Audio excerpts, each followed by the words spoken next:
in 2011, my sister was celebrating her birthday, and me and my older sister went out and celebrated with her. And she had a tendency to be a little bit volatile when she was drinking. So, and me and my other sister are not like that at all. She got quite mouthy, shall we say. And at this point, we'd had several instances of this happening. And I turned around and said, if you're going to be like this, I don't want to be around you. And I left, not knowing that my older sister had also had the same conversation with her and left the same night. And within a couple of hours, myself, my older sister, and my parents had received a text message saying, I love you all, goodbye. So at this point, my dad's on the phone asking where she is. We weren't 100% sure. So I was booking a taxi, didn't even know where we were going. My older sister was at her home, phoning my sister's phone constantly. And thankfully, some young man answered the phone and said, your sister's here. She's thrown her phone on the floor, but she's trying to walk into traffic. So I got the taxi, picked my sister up, and we drove to South London where she was. It was only a 20-minute taxi ride, but this was at probably about 1 o'clock in the morning. And yeah, she was trying to walk into traffic and this young man was holding her back. At that point, we'd obviously swapped over. We'd thanked him for, if I knew who he was now, I would literally just give him anything I could have, because I think, to be honest, the fact that he answered her phone enabled us to save her life. I wasn't 100% sure in that situation who to speak to, so I phoned the police. My sister is the youngest and quite traditionally the tallest. I don't know why that is. And I couldn't hold her. I couldn't keep hold of her. She had all this adrenaline in her. Every inch of my being just held her up against a wall. And I swapped over to my sister. My older sister, she looked after her at that moment, and I phoned the police because I didn't know who else to call. I literally had no idea who could help me in this situation. And yeah, they took her back to my older sister's house, and they basically said, if she tries to run again, I would recommend you call an ambulance. So that is exactly what we had to do. Within 2 hours of trying to tell her not to leave the house, she was just desperately trying to get out the front door. And yeah, I phoned an ambulance and paramedics picked her up. They took her to St. George's Hospital, at which they had a security guard on the door trying to stop her from trying to get out. And then within a few hours, they basically said, because she had no previous history of mental health, they had to let her go, but they highly recommended that she was in a hospital. But we couldn't do anything. And she was refusing to go. She was still quite probably on the edge of the alcohol affecting her. She was probably still quite drunk at that point. But we didn't know what to do. And in the end, I actually ended up saying to her, if you do this again, or even think about doing anything like this again, where you're texting our parents, who lived in Yorkshire as well, so they were miles away and obviously panicking, didn't know what to do, that you can't do this to us anymore and we'll cut you out. And it was a horrible thing to say, and it sounds really, really harsh, but I genuinely believed in my soul that she would listen. It was 24 hours we had to wait before she texted and said, I need help. 24 hours of me and my older sister just panicking about what she was doing, whether she was safe, whether she was hurting herself. We had no idea. It was horrific, but it was the best thing we ever did. We got her into a hospital that night, and she was in that hospital for about 3 months. And she was diagnosed with severe depression and psychosis, and she is now, like, the kind of story is really, really positive end. She's a business owner now. She runs her own business. She has mental health problems, but she's very open about talking about them. But that was the worst night of my life, but the best thing that could have happened to her. Looking back now, there were many, many, many signs and symptoms. And if I knew then what I know now, I would have spotted it so much earlier. But she was a teenager. And we grew up in all the same household. And then my parents had to move and she was still quite young, so she went with them, and me and my older sister essentially moved out and got our own places. And that move happened just during her GCSEs, so it was really kind of hard for her to start at a brand new school while she's studying, and she really, really struggled with it. And that huge kind of impact that you wouldn't really consider having such an impact on somebody massively damaged her happiness. It ruined her friendships. She ended up hanging around with people that weren't necessarily good for her.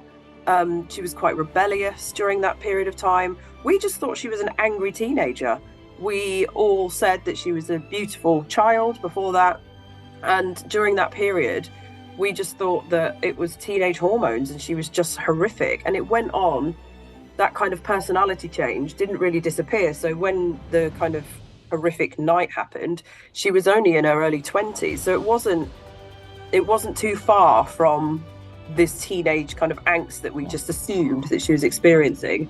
But now, looking back, I realised mental illness completely changed her personality, and we didn't notice. If I knew then what I know now, I would have been instantly able to spot where the change had happened and why it had happened. I mean, not at that age, not at my age then. I'm only 2 years older than her.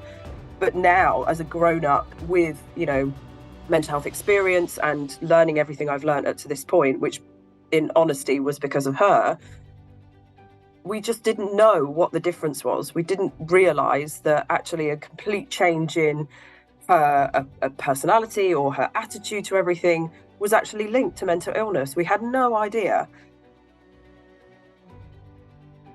That night, she almost had to hit rock bottom, because I don't know how long it would have gone on for. I don't know how long it would have continued to go for before we realised there was something really wrong with her, and actually we were able to do something about it and help her. And now she's back to her beautiful, kind, to do anything for anyone. I mean, she's still much more brave than me when she comes to talking about honesty, but that's one of the things we love about her. She's quite blunt, but she's got a heart of gold and will do anything for anyone. But that was just, all of that part of her had disappeared when she was poorly. And yeah, the sad thing is we just didn't recognise it.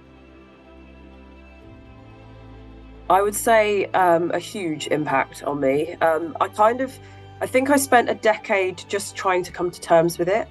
I didn't really go beyond the means of just being there for her. Although she is healthy and she's recovered and she talks very openly about her mental health, we still have this fear that she, in really kind of, what's the word I'm thinking of, like vulnerable moments, there's still an opportunity that it could happen again. I was given the opportunity in 2019 to train as a mental health first aider, and because of what had happened and that kind of guilt of not recognising those signs and symptoms, I jumped at the opportunity. And interestingly, one of the things that they teach you on the mental health first aid course is there is no mental illness that is life-threatening. Despite suicide being an output of that, the actual point is every single mental illness is manageable if you have the right support. And that if is a big if. Suicide is not a mental illness. Unfortunately, suicide is the output of mental illness that is not looked after. I have got a completely different opinion of suicide since it. I always used to think before that moment that those people who took their own life were selfish, that they didn't think about others. But now I know that's completely wrong. Actually, what they genuinely believe is that people will be better off without them. They're genuinely doing it because they think, I am not a great person. I am bringing all these problems. Without me, these wouldn't exist. Yeah, so I trained as a mental health first aider. And found that I was actually quite good at being very empathetic and sympathetic, probably because of what I'd witnessed and experienced in my own life. My job remit completely changed, so I moved from marketing a new business to marketing, engagement and mental health support within the business that I worked in. I ran the mental health teams and created a lot of initiatives. And then I started to realise that a mental health first aid certificate was not quite enough for that kind of responsibility. So I went out and did a consultancy course on mental wellbeing. I then did a strategy course on mental well-being, and even that wasn't enough. So yes, last September I just started a postgrad in neuroscience psychology of mental health at King's College. And purely because if I was going to be responsible for helping other people, I had to know more about it and couldn't just be making stuff up. It didn't feel like the right thing to do. So yeah, I just finished my postgrad 2-3 weeks ago and passed, thank God. And I've been able to utilize all of that knowledge to communicate with people who are potentially quite disengaged in the wellbeing space, because the psychology side is because it's so invisible, it is really difficult to believe if you're completely out of that realm. And if you haven't experienced it before, the psychology side is quite difficult for people to kind of get on board with. But actually the neuroscience side is very easy because it's science. This is how your brain works. Yeah. This is how it links to all aspects of your body. So being able to change the way that I was communicating in my business with much more of the science rather than the kind of what people describe as fluffy well-being, kind of softer side of it, I was able to reach people in a completely different way and talk to them about how they can look after themselves, on how they can bring their true selves to work, and just be a bit more open about what potentially they're going through at home. This is why people like us go out and learn all of this stuff, so that we can be those supports for other people, and just trying to understand what's below, you know, a sad face or a angry exterior is not always what you first assume. So I think that's probably an important message that we learned along the way.